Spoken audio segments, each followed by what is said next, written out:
Hi guys, Kalodi at mga Mare. Ito na po yung part 2 ng rehearsal ng anak ko para sa local gala nila last year.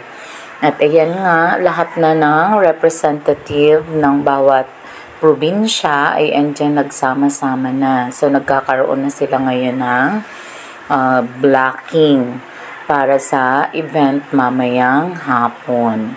Okay, so yan nga pala ay naganap noong October 8, 2022 sa LCC Malls, Legazpi. Okay, so yan ang first time na sumali ang aking anak at nakaakyat siya ng stage. Nasabi niya sa akin, "Mama, nakakahiya." Natatakot siyang humarap sa maraming tao, pero sa awa ng Diyos, na-survive naman ni Thea. And then, syempre, yun talaga pag first time, hindi mawala yung kaba.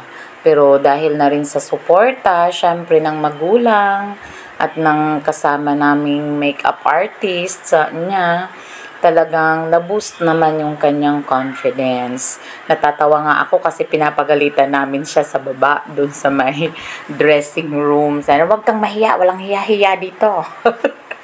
Tapos yun, siya ang napiling representative ng Masbate. So, napakagandang experience para sa kanya kasi nga talagang napakahiyain niya. At medyo na-boost ang kanyang confidence dahil sa pagsali niya dito. So, ito nga pala itinanggalan ko uli ng music kasi na-copyright siya para lang mayroong souvenir.